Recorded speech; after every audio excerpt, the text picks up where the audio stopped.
Hi everyone, it's John Mitchell. In this video, we're going to look at motivation strategies. Now, in the past three videos, we've looked at theories for motivation and how they can lead to motivated employees. In this video, we're going to look at motivation strategies. So the specific strategies, just a reminder that a strategy is a specific action that a manager or a business takes to achieve a particular outcome. And in this case, the outcome would be motivated employees. So just to go back and a reminder on some things that we've covered in the past, if a business has unmotivated employees, their performance, productivity, those types of things is likely to be poor or mediocre. So it's very important to have motivated employees because that can lead to a workforce that works hard together towards the achievement of overall business objectives. Now, there's a fair bit in this, so we're going to cover this over two videos to keep them relatively short for you. The strategies we need to go through are performance-related pay, career advancement, investment in training, and then in the second video we'll go through support and sanction. Now those are specifically listed in your study design, so you need to know each one, but the reason there's a fair bit in this is because you also need to know the advantages and disadvantages of each of those strategies, and you also need to know their impact on long-term and or short-term motivation. So to begin, we're going to look at performance-related pay. So performance-related pay is where an employee receives a financial reward based on meeting or exceeding the performance standards. So whatever standards have been set for the employee, if they meet those or exceed those, then they'll be paid accordingly. Now, it can come in many forms. Some common forms of performance-related pay can be a pay increase where they receive an ongoing pay rise, a bonus, which is like a one-off payment, commissions, that's where the employee actually receives a percentage of each sale that they make, or even share plans where they actually get to own part of the business. So, if they exceed their performance or exceed their standards, they receive shares in the particular business. Now, this is more of an extrinsic motivator where things are given to the employee to try and motivate them.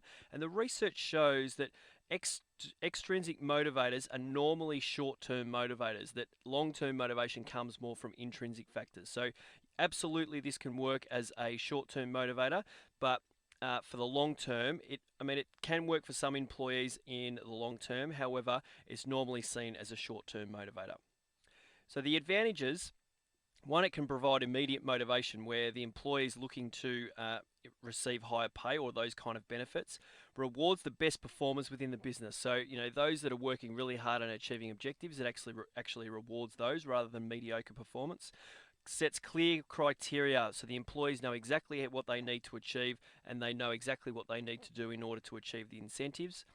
Now, the disadvantages is that can generate a competition-based culture where the employees are competing against each other, which can be really unhealthy. Results don't always tell the full story. Some employees can be working really hard, but there's other things, and they might be a really strong employee, but there are other things that are impacting their performance that is beyond their control, and therefore they may not receive the awards that they deserve. Can cause resentment from some employees, and often, as we said, it can be more of a short-term motivator rather than a long-term motivator. Career advancement: this is where the employees are given an opportunity to take on greater responsibility in the business. Lots of benefits come with this. So, for example, the employee may receive increased pay if they've been promoted. They're going to have an increased pay more than likely. Improved self-esteem. They receive challenge, so they're challenged within their work, which can really cause motivation, and they gain experience. Also, just that sense of status where that they all of a sudden they may have a title, a management sort of position, and that can be a long-term motivator for the employees because, one, in the short term, because if they see they can get a promotion, that can encourage them to work really hard and motivate towards achieving them of objectives so that they can really be promoted. But in the long term, if they know that the business is looking to advance their career in the long term, then that can be a long-term motivator. So the advantages is, one, it helps retain talented employees. They're not moving off to other businesses to gain promotions. They're being promoted from within, so it retains that real talent. Employees are rewarded for their past performances, which can be a real encouragement and reinforcement of the positive behaviours that they're displaying. The business knows the values and skills of the employee, so therefore it can be a real benefit to promote from within for the business. Some of the disadvantages is that it can cause resentment from those that are overlooked for promotion. So if an employee feels like they have been working really hard, but they're overlooked for a promotion and it's been given to someone else, that can cause resentment or disharmony. Lack of outside perspective brought into the business. If the business is continually promoting from within, there's lack of outside ideas. It can create rivalries among employees, and also it can be difficult to promote all employees. It's pretty rare that you could promote every employee within the business. So that can be a real difficulty. Investment in training. Training is where an employee learns and improves their skills so they're able to perform their job at a higher level. So really they're improving their skills, abilities, knowledge, those types of things. Now, being able to perform at a higher level creates short-term motivation for the employee. I mean, just think if they're able to do their job much better, then there's going to be a real sense of satisfaction there. However, ongoing training opportunities can provide long-term motivation because the employee understands that the business is investing in them and looking to improve their skills and abilities, and then they can obviously look to advance their career as well, so it can really tie in with that particular strategy also. Some of the advantages of investing in training: it shows the employees that the business values them and wants to keep them around and wants to invest and invest in their development.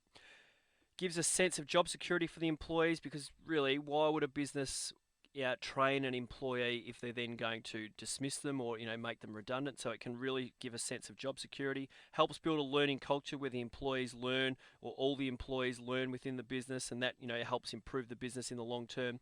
It helps towards career advancement, as I mentioned before, which can be a real motivator for the employees. Some disadvantages, I should say, is that it's often more expensive, or it is an expense to the business to have ongoing training. There's no guarantee that the employee will remain in the business. Although it gives that sense of job security, there's no guarantee for the business that if they train an employee that they will remain in the business. They may leave and then all that investment is lost. Training may be wasted if there aren't sufficient jobs with higher skill levels. So if all the employees are constantly trained, however they're just in the same job all the time, then that sort of higher skill level may be wasted within the business. Now, they are the first 3 motivation strategies listed in our study design. In the next video, we'll go through support and sanction. So for questions, activities, and to find out more about our Unit 4 and exam preparation lectures, then come on over to teachingbubble.com.